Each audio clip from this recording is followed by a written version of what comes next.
Oi, gente, tudo bem com vocês?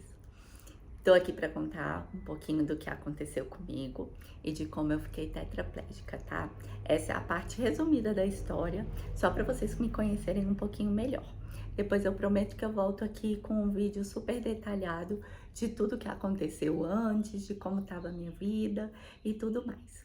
Mas enfim, eu tava com uma dor muito forte no pescoço. Eu não sabia o que era. Um dia eu acordei com uma dor insuportável e eu acabei indo pro pronto-socorro. E foi a partir daí que eu descobri que eu tava com uma hérnia de disco na cervical e eu tava muito ruim. Precisei parar de trabalhar, ficar afastada, o que pra mim foi muito ruim, porque eu não queria de forma alguma. E eu fui vendo tudo que eu tinha que fazer. Fiz ressonância, fiz os exames e consultei um médico de muita confiança, que ele me disse que existia um procedimento para ser feito, que era uma cirurgia endoscópica minimamente invasiva. E a partir daí, eu, com muito medo de fazer cirurgia, porque eu não gosto disso, eu sou uma pessoa mais natureba, gosto até de tudo, cuidar com a alimentação, não sou muito fã de remédio. Uma das coisas que estava me incomodando muito é porque eu estava tendo que tomar um remédio para dor, e eu falei, nossa, eu não quero ficar o resto da vida tomando isso.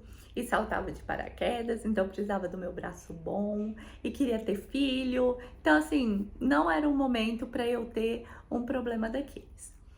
E consultei algumas outras pessoas e descobri que meu caso realmente era cirúrgico, né? Ele disse que era uma hérnia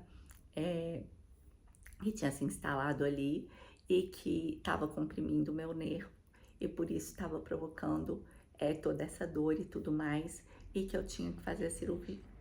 Claro que no começo eu fiquei muito assustada, mas eu, como sempre, rezei e coloquei nas mãos de Deus. Falei que vai ser feita a vontade de Deus e o que Ele quisesse eu estava ali realmente para acolher. Fiz minha parte, fiz os exames, consultei alguns médicos, olhei direitinho como é que era essa cirurgia e pelas informações que eu tinha, me parecia a melhor alternativa, né?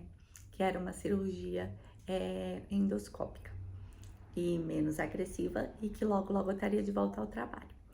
Fui fazer a cirurgia, fui dirigindo para o hospital. Lembro que fomos eu e a mãe. Eu estava dirigindo, o Lages já não estava na mesma cidade que eu, porque a gente ia se mudar para Rondonópolis. E cheguei no hospital, dei a entrada, tudo certinho. Esperei no quarto, me chamaram para cirurgia. Eu lembro que tinha uma coisa muito estranha, porque eu tinha que ir para cirurgia na maca. Falei, não, mas eu não posso ir andando. Ele, não, você tem que ir na maca. E eu perguntei umas 3 vezes, eu não sou assim. Eu perguntava, mas você tem certeza que eu não posso ir andando? Ele, não, você tem que ir na maca. Cheguei lá no centro cirúrgico, ok. Cumprimentei os médicos, foram 2 cirurgiões na minha cirurgia, né, que estavam lá, e o anestesista. Não me lembro mais se tinha alguém na sala nesse momento. Cumprimentei todo mundo e fiquei lá quietinha, né, meio introspectiva, pensando, e em nenhum momento passou pela minha cabeça que as coisas não fossem dar certo. Eu não estava querendo fazer cirurgia, isso é fato. Mas eu achava que era pelo fato de ser uma cirurgia, que isso fosse normal. E eu só lembro que depois da cirurgia, alguém perguntando se eu estava conseguindo mexer minhas pernas, eu falei que não. Eu lembro que meus braços estavam meio trançados, assim, bem duros. E eu lembro de uma correria, eu indo fazer exame e fui para a sala de ressonância. E eu sei que depois eu fui para UTI, mas eu não me lembro direito, eu só lembro de muita dor, porque eles estavam tentando fazer um acesso para medir a minha pressão de maneira, para aferir minha pressão de maneira invasiva. E foi bem difícil e tudo mais. E até que eu acho que eu só lembro realmente de estar lá na UTI no outro dia e de descobrir que eu tive um edema na minha coluna, na minha medula. E então, a partir daí, pelo menos foi o que eu entendi, né? Que eu ia me recuperar, mas que eu tinha esse edema, que ia ser uma coisa muito demorada e tudo mais e tal. E eu sabia que eu não estava mexendo nada, mas para mim eu ia me recuperar. Num primeiro momento foi até um pouco difícil, porque é, nos, até o primeiro e segundo dia eu estava bem, Mas no terceiro dia eu comecei a ter muita dificuldade para respirar. Acho que nem era no terceiro, era no segundo já. Ter muita dificuldade para respirar, porque meu pulmão, ele estava muito ruinzinho devido a esse edema. E possivelmente eu teria que passar por até uma outra cirurgia.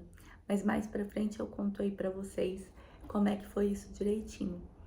E eu só sei que, graças a Deus, essa cirurgia não aconteceu.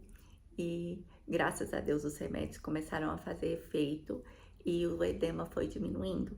Foram 14 dias na UTI, 7 dias no quarto do hospital. A gente preparou tudo para eu ter alta o quanto antes, porque eu já poderia ser internada num centro de reabilitação, mas para isso eu precisaria ficar 7 dias em casa. E foi isso que a gente fez. Corremos, deu tudo certo, consegui ir para o centro de reabilitação. Entrei lá, eu falo que eu era uma gelatina, porque eu não conseguia ficar assim como eu tô para vocês, sentada em algum lugar. Eu caía para um lado ou para o outro. Todos os meus banhos na UTI foram na cama, com exceção do último, que foi no banheiro e no chuveiro, e foi maravilhoso. E daí eu comecei toda a minha jornada de reabilitação, que eu faço até hoje. São praticamente 3 anos de reabilitação intensa, mas eu só agradeço a Deus mesmo, porque eu tenho anjos ao meu redor. Não é uma situação fácil, é difícil, não vou mentir. Quem tem lesão medular, né? Depois de um tempo que eu descobri que eu tinha, quem tem lesão medular, algumas pessoas têm dores fortíssimas, a gente não consegue controlar o nosso intestino, a nossa bexiga. Então, uma série de fatores que acontecem. Mas estou aqui firme e forte, fazendo a minha vida ser o melhor possível. Um abraço para vocês, fiquem com Deus e a gente vai se falando.